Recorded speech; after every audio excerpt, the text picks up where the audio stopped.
Now dear students, fifth part. First equation is root 2x plus root 3y is equal to 0, and second is root 3x minus root 8y is equal to 0. So as I told you, we can use any of the equation in first step. In the previous parts I have used first. Now let us show you the solution by using the second equation first. So from equation 2, root 3x is equal to minus root 8y will become plus root 8y plus 0. So root 3 is multiplied, we'll take it in the denominator, we'll get this. Now as we have used second equation, so we'll put in 1. So root 2x into x is root 8 divided by root 3y plus root 3y is equal to 0. Now multiply them. In multiplication we can multiply unlike roots also, but in addition and subtraction we can't add and divide, add and subtract unlike. So root 2 root 8 will become root 16 divided by root 3y is equal to this.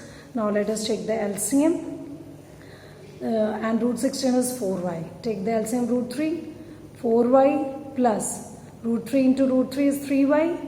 By cross multiplying, root 3 will become 0. We'll get the first equation as 4y plus 3y, that is 7y is equal to 0. Y is equal to 0 by 7 and y is equal to 0. Now put the value of y in third equation, segregated one.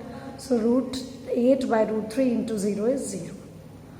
Now next part, sixth part dear students. Try this part yourself. I have started the question only to explain you. Now as the equations are in the fraction form, we can solve them with the fraction also, or by reducing them by taking the LCM. So LCM is 2. So we'll get 3x minus denominator is the same, then numerator is also same. 3x minus 5y is equal to minus 2. Cross multiplying, 2 into 2 4. This is first equation. Similarly the LCM of 3 and 2 is 6.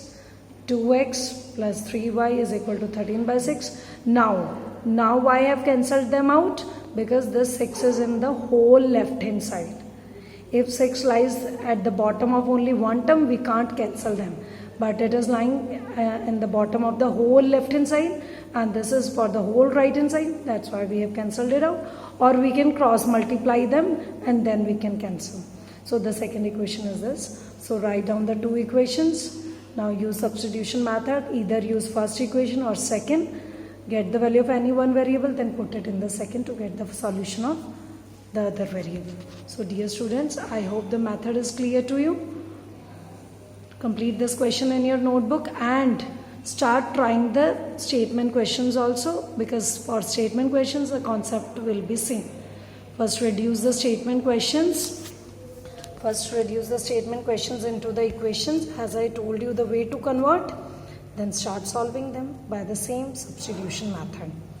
This is the only new thing which is new in this exercise. Otherwise, the method is new, but the form of equation statements will be same. So try these questions yourself.